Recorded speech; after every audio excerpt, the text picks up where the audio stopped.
मुझे लगा शायद कविता देने आया, आजकल यही हो रहा है, लिख कोई रहा पढ़ कोई रहा। मैं थोड़ी बहुत कविता लिखने की कोशिशें करता हूँ, हास्य व्यंग के रूप में जाना जाता हूँ, लेकिन गजल के गा से भी थोड़ी बहुत बातचीत कर लिया करता हूँ, आदिल भाई जानते हैं। और आनंद इसलिए लेता हूँ क्योंकि उन्होंने कहा कि माहौल, आप लोग बैठे हैं, आप में से कईयों को अल्पाहार नहीं मिला, मुझे भी नहीं मिला, मैं भी त्रस्त था, तो मुझे लगा कि कुछ चुटकियों से बात शुरू करके आपको पहले उस हाल तक पहुंचाया जाए जहां से आप खाने के हॉल तक पहुंचेंगे। असल में क्या है, वो पथिक जब पढ़ रहे थे, मैं भूमिका बना रहा हूँ फिर सुनाता हूँ। असल में जब पथिक पढ़ रहे थे तो मैं बहुत देर से विचार कर रहा था कितना दयनीय कवि है, इसकी पगार टाइम से नहीं मिलती,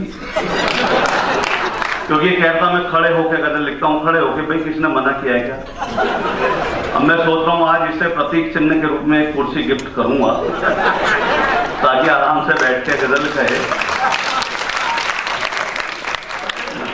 तो हो जाती है। वो आदिल भाई माशू के उसमें उलझे हुए थे, भैया आपकी खुश नसीबी, आपको मिल तो गई, हमारे साथ तो बड़ी दिक्कतें हैं, क्योंकि यहाँ पर जो भी मिलता है हमारा दिल जलाता है, यहाँ पर जो भी मिलता है हमारा दिल जलाता है। मिले कोई तो ऐसा भी जो रोशन जिंदगी कर दे, मिले कोई तो ऐसा भी जो रोशन जिंदगी कर दे। शराफत की बात कर रहे थे तो मैं भी कहीं कहता हूं कि भले ही सियासत को कम जानते हैं मगर उसकी नीयत को हम जानते हैं, भले ही सियासत को कम जानते हैं मगर उसकी नीयत को हम जानते हैं। शराफत का हमको सिला ये मिला है, हमें लोग बस्ती में कम जानते हैं। शराफत का हमको सिला ये मिला है, हमें लोग बस्ती में कम जानते हैं। हमें लाख मुनकिर कहें लोग पर हम, मुनकिर मित्रों कहते हैं नास्तिक को, कि हमें लाख मुनकिर कहें लोग पर हम सलीका ए दैरो हरम जानते हैं, सलीका ए दैरो हरम जानते हैं। फिर कई कड़ियां जोड़ता हूं, कहता हूं कि भले ही मद में रहते हैं, भले ही मद में रहते हैं मगर हम हद में रहते हैं, भले ही मद में रहते हैं। मैं बीच बीच में इसलिए आनंद की बात करता हूं क्योंकि मित्रों बहुत देर से आप बैठे हैं, मैं भी देख रहा हूं, और बीच बीच में क्षण अच्छे भी आते हैं, अच्छी गजलें भी, गीत भी होने चाहिए, अच्छी बात भी होनी चाहिए, वो सब हमारे अतिथि कर रहे थे। लेकिन मेरा भी मूल विधा है तो मैं इसलिए उसकी भी हाजिरी बैरल लगाना चाहता हूं। ये जितने मूर्धन्य हमारे बैठे हैं, डाइस पर, मंच पर बैठे हैं, मैं कई बार इनसे तुलना करता हूं तो मुझे लगता है कि 1000 और 500 के नोट हैं ये, मैं इनके आगे सिर्फ एकमात्र 10 रुपए का नोट हूं। ये बात अलग है कि आजकल अपने देश में जितने नकली नोट चल रहे हैं सब 1500 के ही हैं।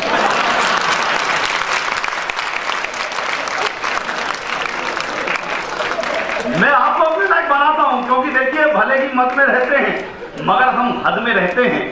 परिंदे आसमां पर भी जमी की जद में रहते हैं, परिंदे आसमां पर भी जमी की जद में रहते हैं। और आदिल भाई हमारी उनसे बनती है जो इंसान कद में रहते हैं, हमारी उनसे बनती है जो इंसान कद में रहते हैं, हमारी उनसे बनती है जो इंसान कद में रहते हैं। उन्हें जनता से क्या मतलब, वो जो संसद में रहते हैं, उन्हें जनता से क्या मतलब, वो जो संसद में रहते हैं। और तेरी यादों के पंछी अब किसी गुंबद में रहते हैं, किसी गुंबद में रहते हैं। आइए और चलायमान करता हूं, मैं कहता हूं कि नगी मालूम, क्योंकि गजल की धारा चली है तो मैं गजल में ही बात करता हूं कि भले ही मैंने कहा कि नगी मालूम ये मुझको कि मेरी जद कहां तक है। जद कई मित्र शायद नहीं जानते हो, दायरे को कहते हैं, लिमिटेशंस को कहते हैं, पहुंच को कहते हैं, कि नहीं मालूम ये मुझको कि मेरी जद कहां तक है। ये मेरे शेर बोलेंगे कि ये आमद कहां तक है। नहीं मालूम ये मुझको कि मेरी जद कहां तक है, ये मेरे शेर बोलेंगे कि ये आमद कहां तक है। न दौलत से ही तय होगा न शोहरत से ही तय होगा, तेरा किरदार बोलेगा कि तेरा कद कहां तक है। न दौलत से ही तय होगा न शोहरत से ही तय होगा, तेरा किरदार बोलेगा कि तेरा कद कहां तक है। और कहता हूं पुरानी पीढ़ी के लिए नई पीढ़ी की तरफ से एक शेर बतौर खास, तेरा किरदार बोलेगा कि तेरा कद कहां तक है। और बुजुर्गों के तजुर्बों तक पहुंचना चाहते हैं घर, बुजुर्गों के तजुर्बों तक पहुंचना चाहते हैं घर, जमी की तह में जाकर देखिए बरगद कहां तक है। जमी की तह में जाकर देखिए बरगद कहां तक है।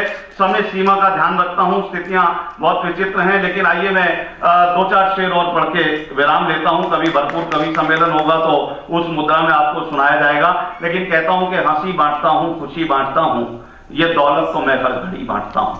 हंसी बांटता हूं, खुशी बांटता हूं, ये दौलत तो मैं, आपने कहा मिट्टी की बात कही थी, उन्होंने पौधों की बात कही, मुझे अपना कहा एक शेर याद आता है। मैंने कहा कि अगर मिट्टी को भी छू दें उसे सोना बना दें हम, अगर मिट्टी को भी छू लें उसे सोना बना दें हम, भले हम वो हैं जो सोने को भी मिट्टी समझते हैं, भले हम वो हैं।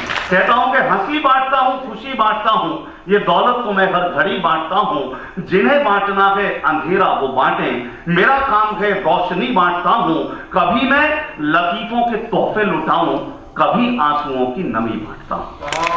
कभी मैं लतीफों के तोहफे लुटाऊं, कभी आंसुओं की नमी बांटता हूं। और मित्रों, मैं प्रयोग करता रहता हूं, कई बार कोशिशें करता रहता हूं। मैंने अभी एक प्रयोग किया कि मैं 4 शेर, हालांकि मैं जुर्रत कर रहा हूं कि मैंने अभी अपने उस्ताद मोहतरम से सलाह नहीं ली, गुस्ताखी माफ, लेकिन सलाह फोन पर एक बार हो गई, आपसे पहुंचे तो बताइएगा। नए नए प्रयोग करता रहता हूं। कहता हूं कि सुबह का अपना मजा है, नीरज जी को संकेत भी करता हूं, सुबह का अपना मजा है, शाम का अपना मजा। सुबह का अपना मजा है, शाम का अपना मजा, जूस का अपना मजा है, जाम का अपना मजा। मैं प्रयोग करता हूं मित्रों, सुबह का वो बड़े मासूक की बात करते, बड़ी सारी दिक्कतें हो जाती है। मैं आपको बताऊं, एक मुद्दत हुई मय को छोड़े हुए, उसकी आंखों ने ऐसा नशा कर दिया, आज गलती से पी ली तो माशूक ने लात मारी, नशा सब हवा कर दिया। बहुत आते हैं सारी चीजें, लेकिन आइए मैं इनसे आगे निकलता हूं कि सुबह का अपना मजा है, शाम का अपना मजा, जूस का अपना मजा है, जाम का अपना मजा, और एक के संग एक फ्री है इन दिनों हर आइटम। एक के संग एक फ्री है इन दिनों हर आइटम। मुफ्त का अपना मजा है, दाम का अपना मजा है। मुफ्त का अपना मजा है, दाम का अपना मजा। एक हफ्ते बाद फिर से आ गया छुट्टी का दिन, एक हफ्ते बाद फिर से आ गया छुट्टी का दिन। काम का अपना मजा, आराम का अपना मजा। और आशिकी में आदिल भाई आपको समर्पित करता हूं ओखला की गलियों तक, कि आशिकी में कल मैं उसके भाइयों से फिर पिटा। आशिकी में आनंद लो यार, आनंद की मुद्रा में आशिकी में, आशिकी में कल मैं उसके, जब से आपकी सोबतों में आया हूं ऐसे घटने लगी घटनाएं। आशिकी में कल मैं उसके भाइयों से फिर पिटा। दर्द का अपना मजा है, बाम का अपना मजा।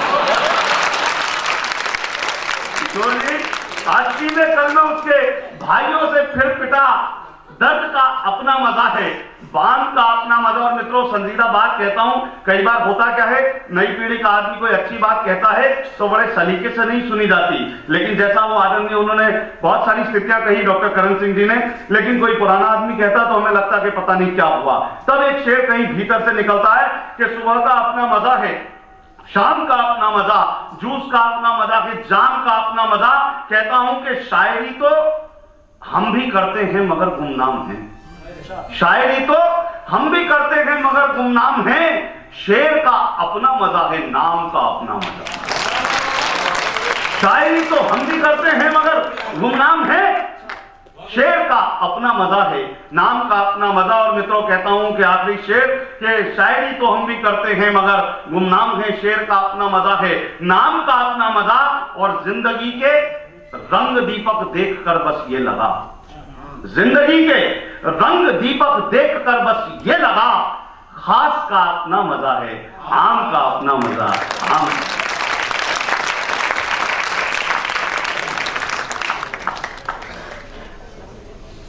न दौलत से ही तय होगा, न शोहरत से ही तय होगा, तेरा किरदार बोलेगा कि तेरा कद कहां तक है। अल्पाहार न मिलने से त्रस्त दीपक गुप्ता जी आए, लेकिन क्या कहीं किसी को महसूस हुआ कि अल्पाहार न मिला? बड़े जोश से अपनी बात, तो आप नहीं होती, नहीं खड़ा होता हूं।